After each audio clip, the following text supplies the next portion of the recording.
Okay, I'm going to go ahead and start distressing the finish on this. And at the Michaels store, I was able to grab this mixture. It was an assortment of different grades of sandpaper. Whenever I do a distress project, I always go for the most coarse one first. I guess that'd be the 60 grit, right? The higher the number, the finer the sandpaper. And what you want to do when you're distressing something with sandpaper, you want to make sure that you're only rubbing it where there's going to be natural wear. Otherwise, it looks like somebody went and rubbed it in certain spots to make it look old. And you don't want to do that, because it just doesn't look right. It looks, sorry, I kicked the camera. It looks manufactured. So you don't want to do that. So you want to make sure that you're sanding it. And I always use circular motions because it gets a more even finish, and it's easier. You remove a lot more quickly. But rub it where the paint is going to naturally have worn away, like here on the handle, and I'm going to do here on this part of the handle, you know, where it's been getting grabbed. So we're going to take the paint off here in those areas, right? And you want to get, there's rough areas too that come with, you know, wooden, these wooden crates and that. So you want to kind of go through and soften those edges a little bit. Get rid of the little nitnoid things that are on the outer edges. All the sharp edges you want to go over. Now, one of the things that you might want to do is take like a little block of wood and roll the paper around it. It kind of helps support it, makes it easier on your hands. Main thing is, the most important thing is using a coarse sandpaper to do this. And you want to use a circular motion. And then I see how I'm tilting it up and down like this. I want to remove as much of that sharp edge as I can. Because, you know, old crates and that, they've got that real soft, you know, everything's soft and rounded. So then I go lengthwise like that. See, and it's exposing the wood. It gives it a nice soft edge. I'm going to do it here too. Okay. And then you want to do the corners too. And you can use the circular motion, the up and down motion. You just want to take all the sharp edges off. Run it down here. Now, the one really cool thing about chalk paint, which I did not do on this project, was you can get the worn look. Like say you're repainting a piece of furniture. This is new, so it's different. You're still going to want to sand the corners, but let's just say this was a piece of furniture that I'm painting, and I want to get the worn look. Well, you can paint it with the chalk paint, and before it's completely dry, you take a wet rag and you wipe it.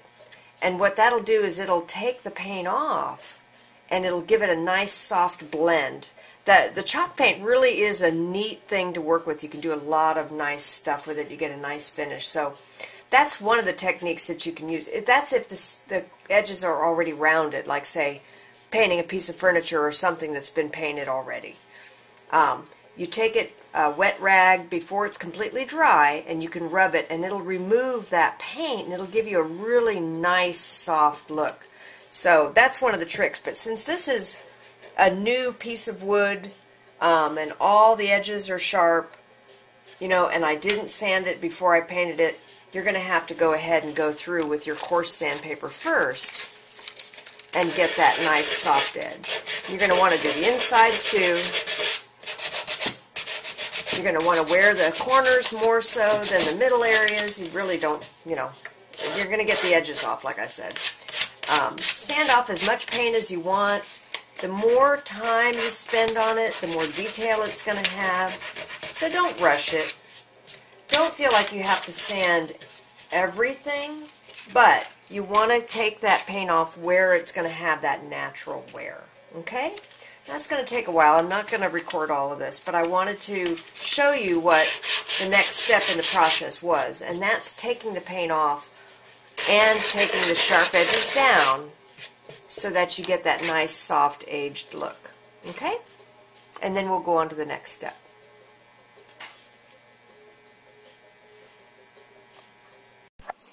Okay, it's Jean again, and I'm back working on our crate.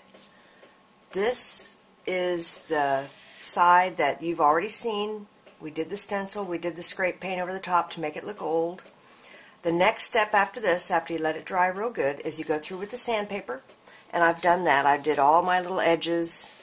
I did the top of the crate. Anywhere that would get worn from use, that's where you want to take off all the sharp edges, take off some of the paint where it would be worn naturally, okay? All the edges, corners, that type of stuff.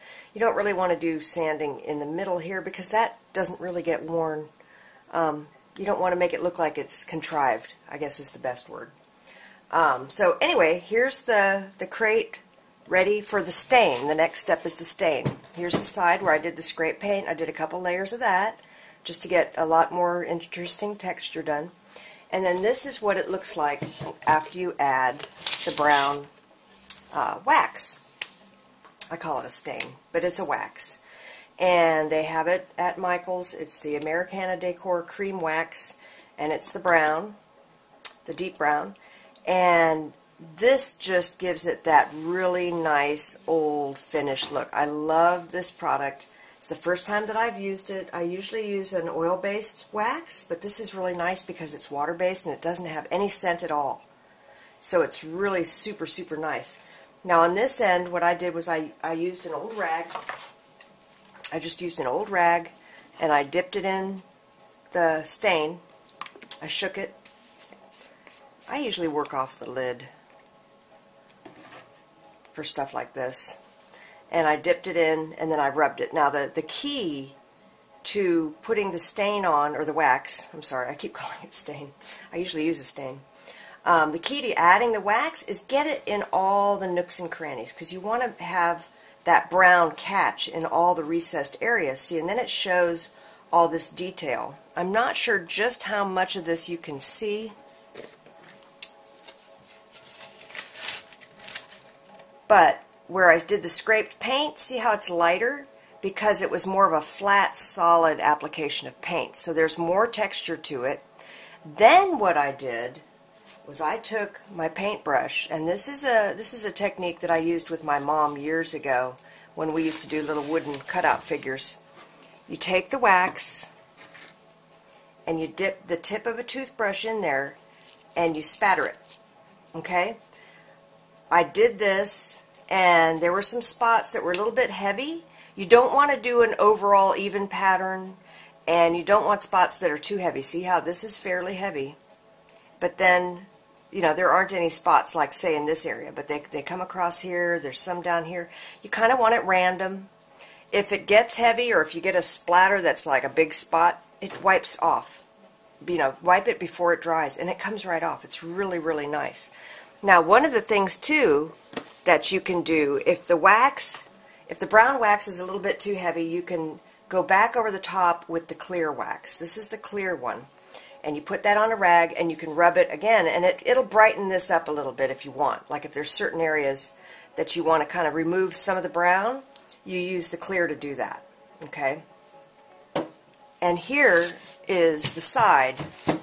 Now, the way I did the side, because it has all this recessed areas in here and the edges, I wanted to make sure I got the brown in there. See how nice that looks? I don't know if you can see that. How it brings out all the texture in that. To get the brown into these areas, I used a brush. Now, they have a wax brush in the store. I couldn't find it that day, but that's okay. I have just a big old brush that I used. I'm going to be able to wash it out when I'm done. But what I did was I dipped it once again in the lid. Okay. And then I applied it all in here, and I did little circles. When you do the little circles with the brush, it can go in all these little pits and natural indentations in the wood. Okay. So once you cover that real good, then you go back over with your rag and you wipe it off. Okay. And then once it's completely dry, this is one of my favorite rags, Old Socks. You polish it a little bit, give it a little bit of a buff, okay? And that's a nice protective finish on it. So let me show you on the unfinished end. Look at the difference. Isn't that amazing how bright and clean? This looks like a new crate. So you go from this to this in just the one step with the wax. Between the rubbing the brown wax in and the little bit of fly speck spatter. You know what fly spatter is, don't you? It's like this, if this has been sitting up in a barn, and if you've ever spent any time in a barn, you know the flies hang out on stuff, and they kind of go to the bathroom. That's what fly specks are, just so you know. So you get that authentic look, okay? But this is the nice, rich, finished product, and then this is the before. Now, I'm going to show you real quick. I'm only going to do part of it. One other thing about when you do this type of wax treatment, you want to do this whole side all at once, okay? Because it will, you know, it will lift it and take, you know, parts off. But you know what? This is all an antique-y look, so it's really not that big of a deal. But you see, I just rub it in.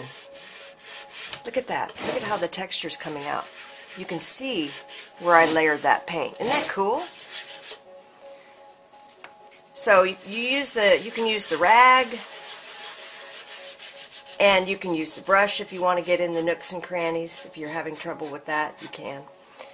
If you don't have a brush, you can just put it a little bit heavier on the rag. Just make sure you get as much as you can into the little recessed areas. But look at what a difference this makes in the appearance.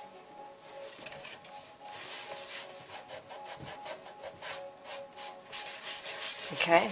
And then you want to just kind of go over, I'm not going to do the whole thing now, and then you kind of rub off the excess like that. Okay? Now I'm probably going to go back with the brush a little bit and get down in here. But you see the difference? See how this is lighter here? This is where I did that scraped paint over the top. And look at how nice and rich that looks. Okay?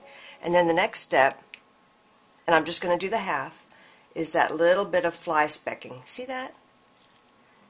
It can be real fine, and I kind of like it it's just enough. You want different sizes, and you want it in kind of like little bit of a grouping, because you know where the flies hang out. And that's it. Okay?